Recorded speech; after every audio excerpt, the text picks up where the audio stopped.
Salif Diallo, ancien conseiller de Thomas Sankara, était un alibi de Blaise Compaoré dans l'assassinat de Thomas Sankara. Peut-on entendre d'Aziz Fall, derrière une caméra depuis Dakar, au Sénégal. Celui qui est coordinateur de la campagne Justice pour Thomas Sankara précisera aussi que l'ancien chef de cabinet de Blaise Compaoré était complice ou savait des choses sur la mort du capitaine Sankara le 15 octobre 1987.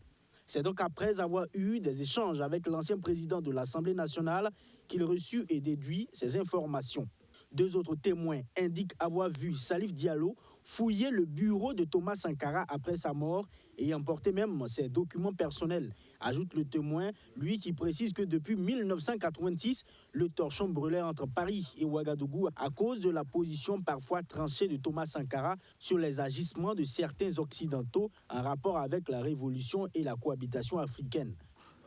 Par ce témoignage, nous voulions montrer, nous allons dire, l'escroissance du complot interne avec le complot extérieur. Parce qu'on nous a fait croire dans ce procès qu'il s'est agi d'actions isolées d'éléments de la garde de Blaise Compaoré.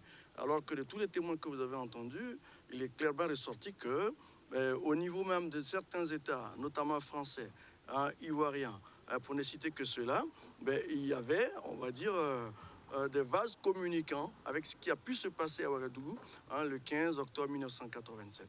Devant sa caméra à Dakar, celui qui dit avoir reçu plusieurs fois des menaces de mort révèle qu'il y a eu deux complots avant les événements du 15 octobre.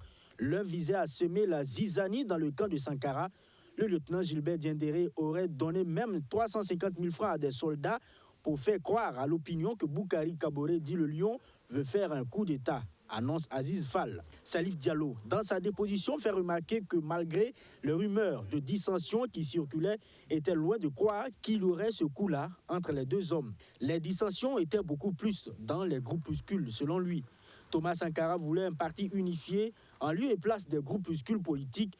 Il a demandé à ce que Salif Diallo rédige un document dans ce sens, un document qui devrait être présenté à la réunion du 15 octobre, mais qui ne sera pas effectif car le capitaine sera assassiné ce jour même.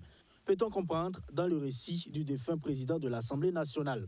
Blaise Compaoré lui a dit que le lendemain du drame, c'est-à-dire le 16, ce sont les hommes de Thomas Sankara qui ont ouvert le feu sur sa garde et eux ont riposté, chose qu'il crut jusqu'en 1988 où il commença à mettre en doute cette version, une déclaration rejetée par la partie civile. Ce que Salif Diallo dit, nous pensons bien que ça ne cadre pas, on va dire, pour être courtois, totalement avec la vérité.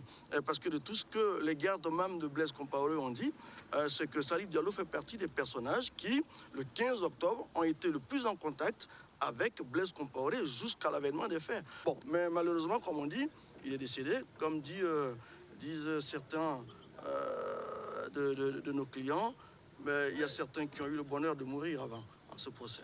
Depuis Paris, le photographe Thierry Sécrétan relate à son tour qu'il n'était pas là le 15 octobre 1987, mais reconnaît que John Jerry Rawlings a aidé Thomas Sankara à mener la révolution d'août 1983 en fournissant des véhicules. La déposition par visioconférence, premier du genre dans ce procès, s'est déroulée sans souci majeur, pas de bug ni d'interférence lors du passage des deux témoins.